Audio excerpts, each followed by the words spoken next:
thought that we were ready to go, and all we had to do was go on a test sail with the captain that we hired for the trip. And when we did that, he looked at the sails and said, "There's something wrong with those sails. There's something weird about, instead of it just bowing out, it would kind of went like, oh, and did like an S." But, you know, we never noticed that. Or, you know, it's not something we would know that anything was wrong. Right. So he had a friend of his who worked in the business check it out. And luckily he was right nearby, and he was willing to put other work to the side. When he came out to the boat, he took a look at the sail, and he goes, "Up, the battens, which are these little ribs that hold the shape of the sail." They're like rods, Yeah. really long rods that fit into pockets to hold the sail rigid. Right, and they were cracked. They were like cracked the long way, not like cracked in half, but cracked in long. We took the sails off. Both sails. And the back, and the sail bag, which we had already got repaired in the last episode. That's right.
And so after all that gave us time to provision and do all the other things that we were supposed to be doing. Sailboats have a very small cross-section for radars, particularly for big boats. And so we just show up as a tiny blip. We're trying to make ourselves look as big as possible so that they can see us. One of the ways to do that, in theory, is to put radar reflectors up on our masts. And so one of the things I put up yesterday, actually, was a radar reflector. And in theory, it should make us a bigger dot on their radars, therefore making it easier to see us. Okay, this is called a WINDEX. And what it does, it's very simple. It has two little arms and this little indicator for where the wind is. You put this up at the top of the mast, and that way, looking up, you can see these two little guys and the direction of the arrow and the wind, and then we'll be able to look up our mast. Even at night, you take a little flashlight, shine it up there, you'll be able to see the wind more simply.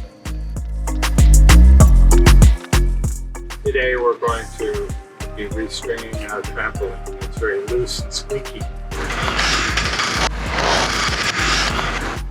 So we found this guy named Etienne of Etienne Sailing, and he had a methodology for restringing it with a very nice polyester line, specially woven, and then each one of the eyelets will string separately, so that's the safest way to do it. That way, if one breaks, you don't fall through. So I'll show you what we're going to do.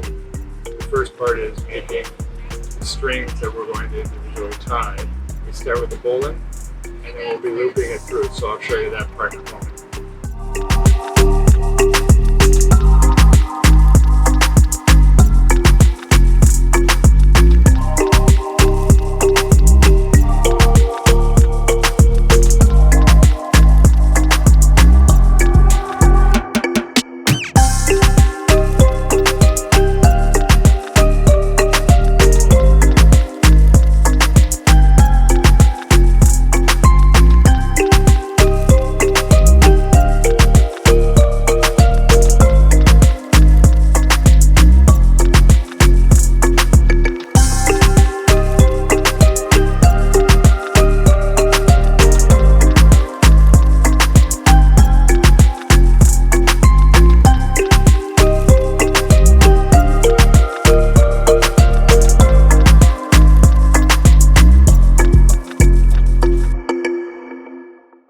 Another thing that's going on today, we had put on a brand new BOWSPRINT. That's a pole that sticks out from our bow. And we had that put on, and then as we tried it out, we decided that there's some things that we could do to make it better. One of them is to lift it up and get it out of the way when we're at port, so that either we can get closer to the dock or we don't stick out as far into the passageway the boats are going by, and they won't hit it by accident. So they're going to put that on, but they were going to put a pin in there to let me pull it up, and then they dropped it in the ocean. It sunk to the bottom super fast, and it's so thick with soft mud that the guy couldn't find it. So they went back to their office to make a new pin. It's a big, heavy piece of metal. It went bloop, and it was gone. I mean, like, we all watched it going, that wasn't really the pin, was it? But it was. Anyways, so they'll bring another one tonight. Alright, so this is our new halyard rope. That means that it's a line that goes all the way up to the top of the mast, back down, and holds a sail at the top. And this is $300 worth of line.